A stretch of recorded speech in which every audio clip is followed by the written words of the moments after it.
Assalamualaikum warahmatullahi wabarakatuh. Perkenalkan, saya Mustiara dari kelas TBSIC. Selamat datang pada video pembelajaran kali ini. Di sini, kami akan membahas salah satu topik penting dalam mata kuliah pengantar pendidikan, yakni lingkungan pendidikan dalam kehidupan nyata dengan judul Hidup yang Mendidik. Untuk mengetahui lebih dalam, simak video berikut. Tahukah kalian, banyak orang yang berpikir bahwa pendidikan hanya tentang ruang kelas, nilai, dan gelar. Akan tetapi faktanya, pendidikan adalah perjalanan panjang di mana setiap langkah, setiap pertemuan, dan bahkan setiap pengalaman menjadi guru yang mengajarkan arti kehidupan. Dunia ini sejatinya adalah ruang kelas terbesar, dan kita semua adalah murid yang terus belajar tanpa henti. Yang pertama, pengertian lingkungan pendidikan. Jadi, jika kita melihat lebih dalam, pendidikan sejatinya tidak hanya berlangsung di dunia sekolah.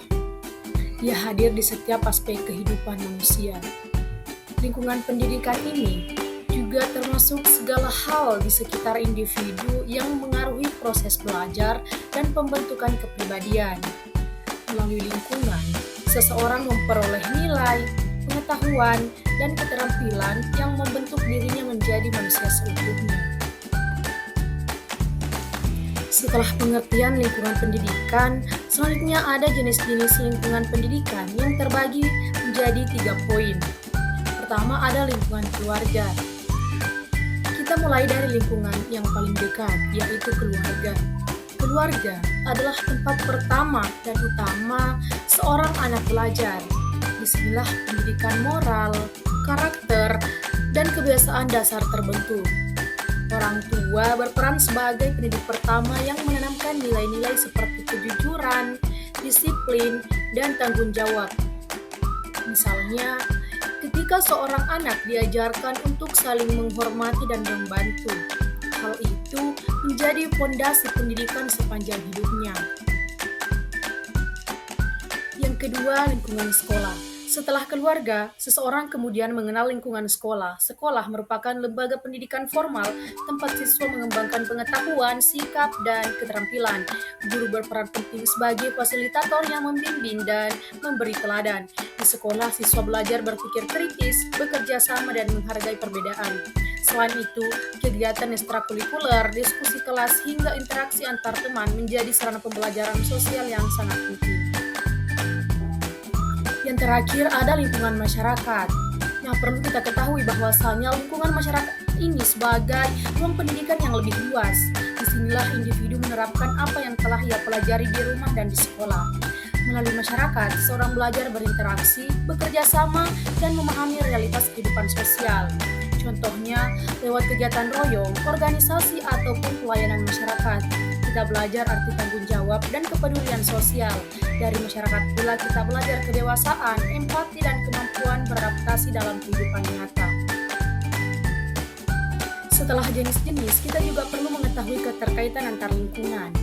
Jadi, dari ketiga lingkungan tersebut dapat kita lihat bahwa semuanya saling berhubungan dan tidak dapat dipisahkan.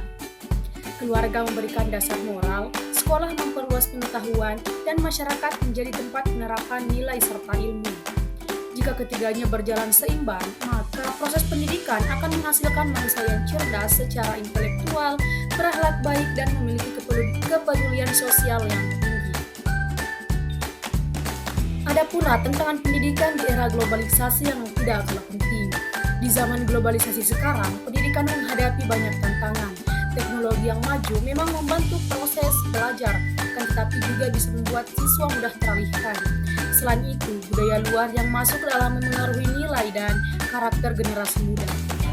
Karena itu, pendidikan harus mampu menyeimbangkan kemajuan teknologi dengan pembentukan akhlak dan jati diri bangsa.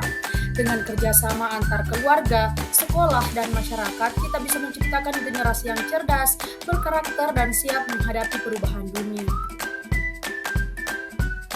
Dari beberapa penjelasan sebelumnya dapat kita simpulkan bahwa dari keluarga kita belajar kasih sayang, dari sekolah kita belajar pengetahuan, dan dari masyarakat kita belajar kehidupan.